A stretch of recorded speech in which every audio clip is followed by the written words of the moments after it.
अब ये देखें ना, मुझे आपने ये बताना है कि ये नमाज के बारे में क्या बताया आपने अभी, पढ़ी जा रही हाँ जी, अभी? पहले नहीं पढ़ी जाती थी, खड़े होके नहीं पढ़ी जाती थी, मुझे बहुत अफसोस होता था। आज सजदा कभी देती थी, बैठ के पढ़ती थी, सजदे में जाती थी, ये घुटना, ये आपकी गोडा, उम्र माशाल्लाह से 67 गोडा दर्द करन लग पैंदा सी, खड़े होके हाँ। पढ़ी थी। फिर हुण अल्लाह दा शुक्र है कि मैं खड़ी होके पढ़नी है। फिर मेरा दिल करदा मैं लंबे लंबे सजदे करा, अल्लाह दे शुक्र अदा करा, अंदर ਅਸੀਂ शुक्र ਜਿਹੜੀ अदा ਤੁਹਾਨੂੰ ਦਵਾਈ ਦਿੱਤੀ ਸੀ ਉਹ ਤਕਰੀਬਨ ਮੇਰੇ ਮੁਤਾਬਕ 6 ਦਿਨ ਦੀ ਸੀ, ਕੈਪਸੂਲਾਂ ਨੂੰ ਵੇਖੀਏ ਤੇ 5 ਦਿਨ ਦੀ ਦਵਾਈ ਬਣਦੀ ਸੀ, ਤੇ ਇਹ 5 ਦਿਨ ਦੀ ਕੰਡੀਸ਼ਨ ਦਵਾਈ ਖਾਣ ਤੋਂ ਬਾਅਦ ਹੀ ਸਾਰੀ ਸੂਰਤ ਹਾਲ ਬਿਹਤਰ ਹੈ ਨਾ। ਪਰ ਅੱਲਾਹ ਤਾਲਾ ਤੁਹਾਨੂੰ ਇੰਜ ਹੀ ਰੱਖੇ ਔਰ ਅੱਗੇ ਇਨਸ਼ਾਅੱਲਾ ਇੰਜ ਹੀ ਰਹੋਗੇ, ਚਾਹੇ ਉਹ ਖਾਂਸੀ ਵੀ ਬਿਹਤਰ ਹੋਈ, ਬਾਕੀ ਵੀ ਕੁਝ ਚੀਜ਼ਾਂ ਬਿਹਤਰ ਹੋਈਆਂ, ਨੀਂਦ 'ਚ ਕੁਝ ਬਿਹਤਰੀ ਆਈ, रोटी 2 टाइम खान लग गए हो, ठीक है जी, थोड़ी थोड़ी तहज्जुद नहीं पढ़िया, तहज्जुद भी इंशाल्लाह अल्लाह की ज़ात पढ़ाएगी अगर ਤੁਹਾਡਾ जज्बा है।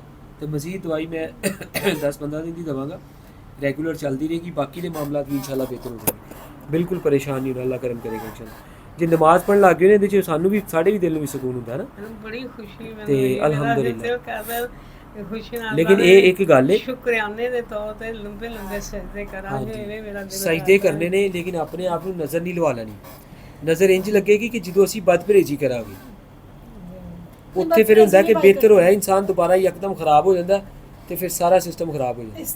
इस तरह से ना भाई ये बदपरहेजी एक जर्रा बराबर भी नहीं करती। बहरहाल ठीक है इंशाल्लाह। नहीं, नमाज ये बात सही है, पहले मैं नमाज पढ़ती